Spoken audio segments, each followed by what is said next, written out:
Hallöchen, ihr Liebens! Heute machen wir Macarons und auch wenn es schon ein Macaron-Rezept auf meinem Kanal gibt, habe ich vor kurzem etwas Neues für die Füllung ausprobiert, was einfach so lecker gewesen ist, dass ich euch das natürlich auch direkt zeigen muss.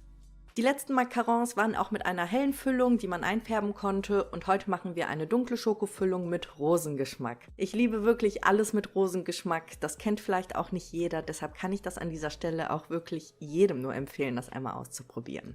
Könnt ihr mir ansonsten auch gerne mal in die Kommentare schreiben, ob ihr das denn kennt.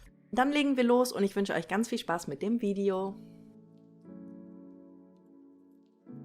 Für ungefähr 22 Macarons brauchen wir 120 Gramm gemahlene Mandeln, 110 Gramm normalen Zucker sowie 140 Gramm Puderzucker, 90 Gramm Eiweiß und eine Prise Salz und gerne auch Lebensmittelfarben in Pasten- oder Pulverform.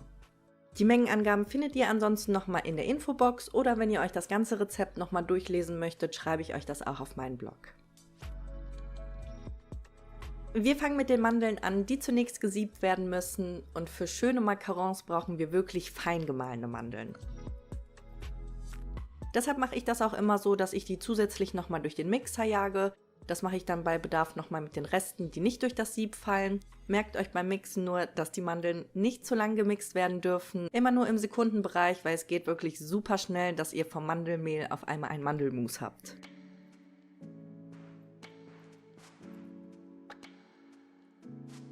Im Anschluss wird auch der Puderzucker zu den Mandeln gesiebt und dann stellen wir die trockenen Zutaten zuerst beiseite und machen mit den Eiweißen weiter.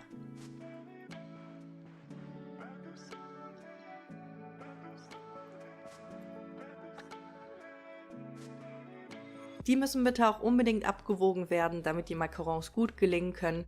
Und natürlich, wie hätte es auch anders sein können, wenn ihr die Eier trennt, müsst ihr unbedingt darauf aufpassen, dass kein Stück vom Eigelb in eurem Eiweiß mit drin landet. Dann geben wir hier auch schon die Prise Salz und den Zucker dazu, verrühren alles schon einmal grob mit einem Rührbesen und dann bereiten wir uns ein Wasserbad vor. Dazu füllen wir uns ein bisschen Wasser in einen Topf und erhitzen alles bei niedriger Temperatur auf dem Herd. Dann stellen wir unsere Eiweißschüssel drauf und rühren ständig um, bis alle Zuckerkristalle schmelzen und das Eiweiß auch deutlich heller wird. Rührt nur wirklich immer gut um, damit das Eiweiß nicht plötzlich fest wird.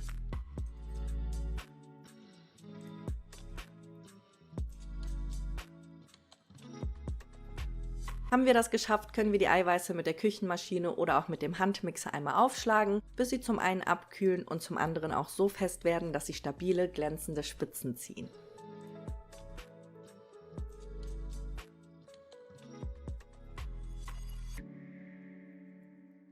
Außerdem könnt ihr das Eiweiß auch jetzt schon mit Pulver oder mit Pastenfarben einfärben. Das könnte man theoretisch auch später, wenn man die Mandeln mit dazu gibt, machen, aber so ist es natürlich ein bisschen einfacher, weil wir die Farbe mit der Küchenmaschine oder eben mit dem Mixer einrühren können.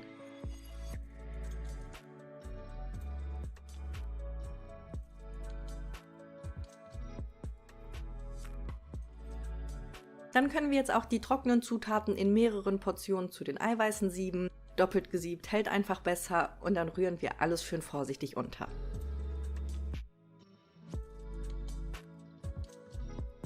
Am Anfang hat man immer so das Gefühl, dass es irgendwie viel zu viel trockene Zutaten für das Eiweiß ist und man das nicht ganz so gut eingearbeitet bekommt.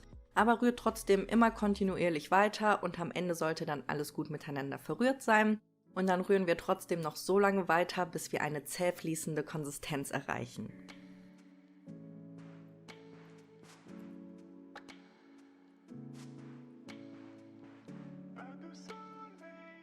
Kann man immer ganz gut mit Lava beschreiben. Da stellt man sich ja auch vor, dass es so eine schön langsam fließende Bewegung hat und so müsste das Eiweiß dann letztendlich auch aussehen.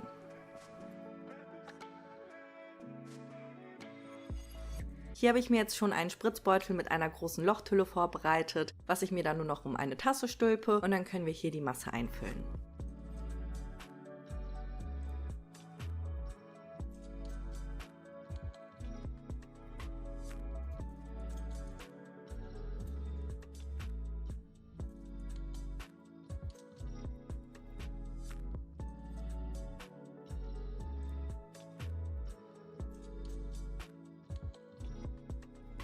Damit setzen wir uns jetzt gleichmäßige Tupfen auf ein Backblech samt Backpapier in, ich sag mal so ungefähr der Größe einer 2-Euro-Münze.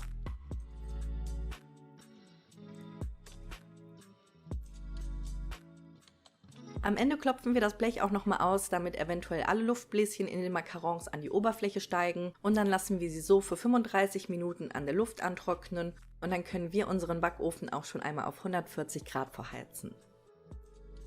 Hier könnt ihr das jetzt auch ganz gut sehen, dass die Macarons sich nochmal geglättet haben und auch nicht mehr ganz so schön glänzen, weil sie eben angetrocknet sind. So können die Macarons dann bei 140 Grad für 13 bis 17 Minuten in den heißen Backofen wandern, am besten auch auf die untere Schiene. Aber da letztendlich jeder Backofen ein bisschen anders ist und Macarons auch wirklich super anfällig sind, könnt ihr gerne nochmal von eurem Backpapier einen Macaron wegschneiden und diesen dann quasi Probe backen. Bei mir hat das jetzt so ungefähr 15 Minuten gedauert, bis die Macarons fertig gewesen sind und dann können wir sie auf dem Backpapier einmal abkühlen lassen, bevor wir sie darunter nehmen können. Als nächstes bereiten wir die Füllung vor, für die ich mir Rosenwasser in Lebensmittelqualität gekauft habe. Das könnt ihr also ganz normal zum Kochen und Backen verwenden oder wenn ihr jetzt keine Rezepte parat habt, könnt ihr dieses Rosenwasser auch wirklich gut für eure Haut oder für eure Haare verwenden. Das riecht nämlich einfach nur wunderschön und Rosenwasser kann man natürlich auch immer gut in der Kosmetik verwenden. Dann brauchen wir jetzt auch noch 200 Gramm Sahne, in die wir uns 30 Gramm von dem Rosenwasser einfüllen und dann alles einmal auf dem Herd aufkochen. Zusätzlich brauchen wir 200 Gramm Blockschokolade oder Zartbitterkuvertüre, die vorab ein bisschen zerkleinert werden sollte. Und da die Blockschokolade jetzt nicht ganz so dick gewesen ist, habe ich die einfach nur in Stücke gebrochen. Bei Kuvertüre müsstet ihr die dann doch schon mal mit einem Messer hacken, damit die ein bisschen kleiner wird. Hier gießen wir jetzt die heiße Sahne mit dem Rosenwasser drüber und rühren alles so lange um, bis die Schokolade geschmolzen ist.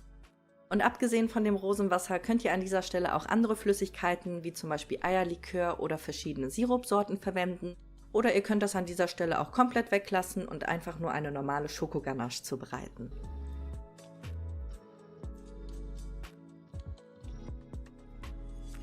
Die Ganache braucht auch ein bisschen Zeit, um fest zu werden. Ich mache das dann nach dem Abkühlen so, dass ich sie in den Kühlschrank stelle und alle 10 Minuten einmal umrühre. Damit kann man die Zeit ein bisschen verkürzen und die Ganache sollte dann so nach ungefähr einer halben Stunde schon ein bisschen streichfester geworden sein.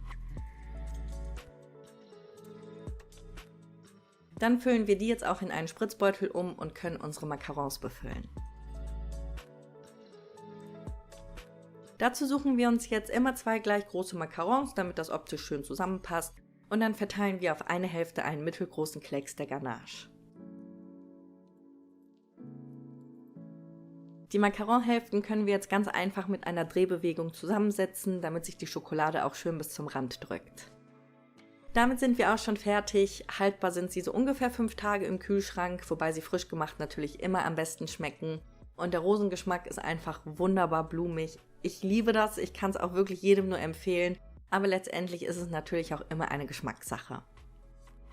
Ich hoffe sehr, dass euch meine Variante der Macarons gefallen hat. Wenn ihr keine Rezepte mehr verpassen möchtet, abonniert auch gerne kostenlos meinen Kanal und aktiviert auch unbedingt die Glocke, damit euch neue Videos in eurer Abo-Box angezeigt werden. Ansonsten vielen lieben Dank fürs Einschalten und bis zum nächsten Mal, ihr Liebens. Tschüss!